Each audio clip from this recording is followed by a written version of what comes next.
And what if the settlement system that runs the entire global trade market is about to be totally bypassed by a system settling in gold?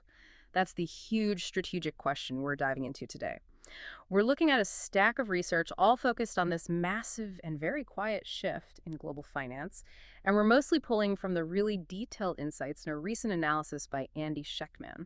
Our mission here is to unpack all of it: the tech, the geopolitics, the market data, all the signals that suggest a new parallel system built around gold and silver is, well, already here. And maybe the clearest signal we have is this Mbridge test. China and the UAE just finished another real-time settlement test, and Reuters is confirming that these trials are now at a commercial scale. This isn't just a science project anymore. Before we go further, make sure to hit subscribe and support CredVia. It's fascinating, because Mbridge is really the clearest infrastructural signal of this systemic change. Okay, so what is it exactly? It's a cross-border CBDC platform, so a central bank digital currency. And it's not just a few countries messing around. It was developed with direct help from the Bank for International Settlements, the BIS, which is like the central bank for central banks. The BIS is involved. Oh, yeah. Their innovation hub. Yeah. The main players are China, Hong Kong, Thailand, the UAE, and now Saudi Arabia. They're sort of the big five behind this whole thing. The goal is pretty clear: build a completely independent set of rails for global trade. Okay, let's unpack that. Leaving the big picture politics aside for just a moment, what makes Mbridge so revolutionary on a technical level? Why is a 7-second transaction such a big deal? Well, technically, it's designed to just completely obliterate the two big problems with the old system: speed and cost. Right. On speed, the sources are all citing settlements in under 7 seconds. That's basically instant compared to the days it takes now with all the intermediary banks. Days. And then there's the cost. It's up to 98% cheaper than using the traditional SWIFT routes. But the real bypass, the key part, is that it completely avoids routing payments through Western banks. So it strips away that leverage the U.S. has? Exactly. It removes the ability to use the financial system as a weapon, you could say. But hold on, some critics would argue that a CBDC system, even one built by a group of countries, is still a tool for state control, right? It's not exactly financial liberation. How does that square with the efficiency benefits? That's a really important question. It's about trust and who's watching. But the design of the system tries to address this by focusing on what they settle with. Okay. Mbridge allows countries to settle up in their own local currencies or, and this is the crucial part, in tokenized assets. Tokenized assets, so like a digital representation of something real. Precisely.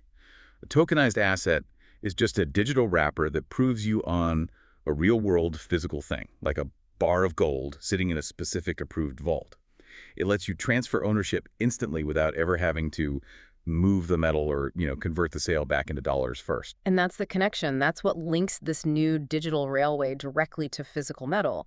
And it's not a coincidence that China, Hong Kong, the UAE, they all run these incredibly advanced precious metals markets where gold already trades in their own currency. And infrastructure is already there. They're just plugging it into a new, faster system. This is where it gets really, really interesting for me.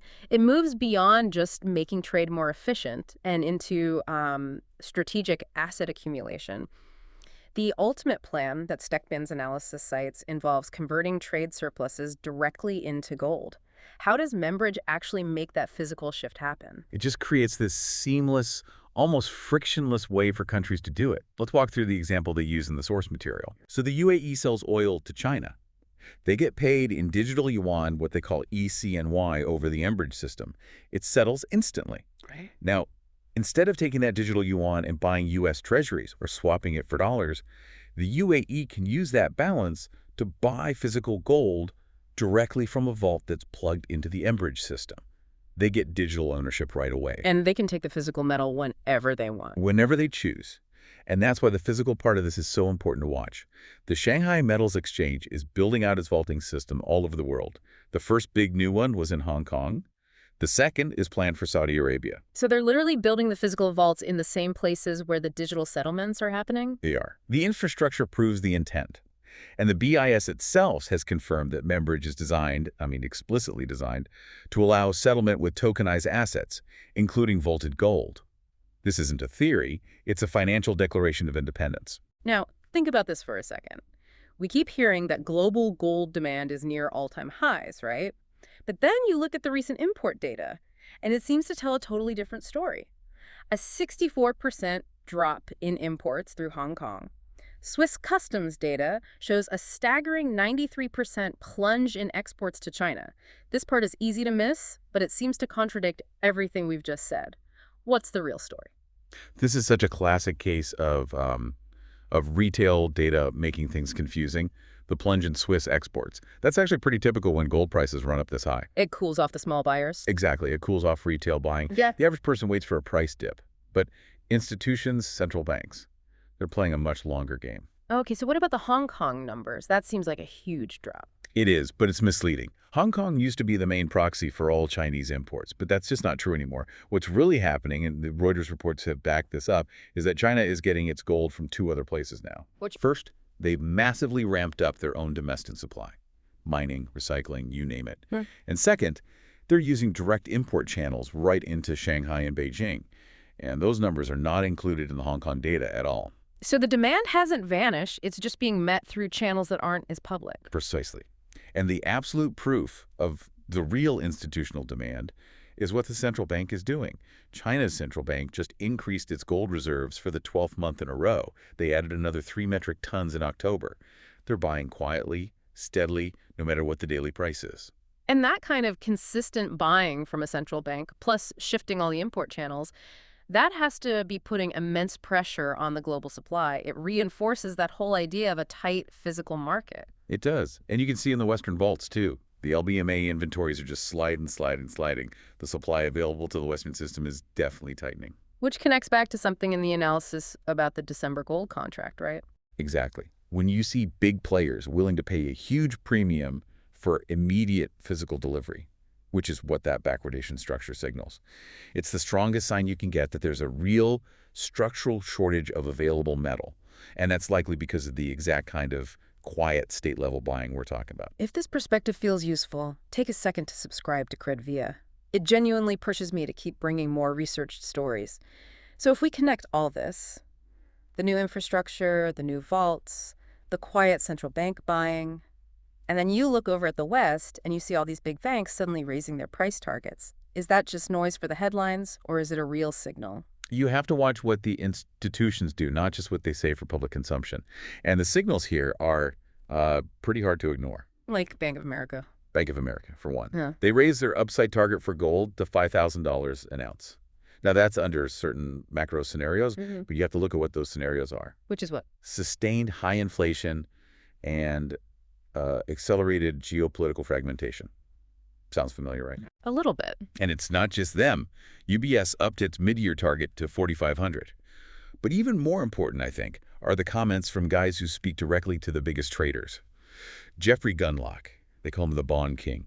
He came out and said a 25% allocation to gold is not overweight. 25%. That's a huge statement in traditional finance. It's massive. And Michael Hartnett, the chief analyst of Bank of America, he's basically telling his clients the same thing. It's a kind of soft signaling, preparing their big money clients for what's coming. So the big takeaway from that part of the analysis is that gold and silver are being actively, reintegrated into the system by the same big players that built the dollar system in the first place. They're hedging. They're moving their capital to where the new financial rails are being built. We have to talk about one last thing here. A final layer of urgency that explains why physical assets matter so much right now, maybe more than ever. The quantum threat. This adds a whole other dimension to it. It's a huge, long-term vulnerability for all these shiny new digital systems. Mbridge, Bitcoin, Ethereum, all of them. What's the risk exactly? Well, Vitalik Buterin, the founder of Ethereum, he's been warning about this publicly. He said that the basic cryptography that secures these big blockchains could be broken by quantum computers as early as 2028. That's just around the corner. It is. His team is already scrambling to try and make the Ethereum network quantum safe because they know the threat is real. And the scale of this threat is just... it's hard to wrap your head around. You look at Google's quantum AI unit. Their processors have already demonstrated calculations that would take the fastest supercomputer we have today something like 10 zeptillion years to perform. Wow. That's a 10 with 25 zeros. If your digital security can be broken that fast, relying only on digital assets becomes a huge risk. A physical asset, something you can hold, is the only truly non-hackable thing. So what this all means is The very people designing these massive digital systems are themselves worried about digital vulnerability. It just highlights the permanent value of something physical, like gold or silver, that exists completely outside that digital matrix. It makes the whole move to gold settlement feel less like a choice and more like a strategic necessity. So we've tied it all together. The BIS confirms Mbridge is real, and it's built for gold settlement. China's demand is just being rerouted, not collapsing. The central bank is on a year-long buying spree, Western vaults are getting tight, and the big Western banks are quietly telling their clients to get ready. You just don't get all these signals at once unless the system is already shifting right under our feet. This really raises an important question for you, for everyone listening. Do you think this combination of geopolitical pressure with Enbridge and this coming technological threat from quantum computing does mean the gold-settled trade could replace the dollar's role much, much sooner than most people think? And just to wrap it up, everything we've talked about today, this deep dive, was really built on the analysis shared by Mr. Andy Schectman in one of his last videos on this topic. It really puts the whole strategic picture into focus. So, how do you see it? Drop your thoughts in the comments, and if you haven't subscribed yet, join Credvia so you don't miss the next insight.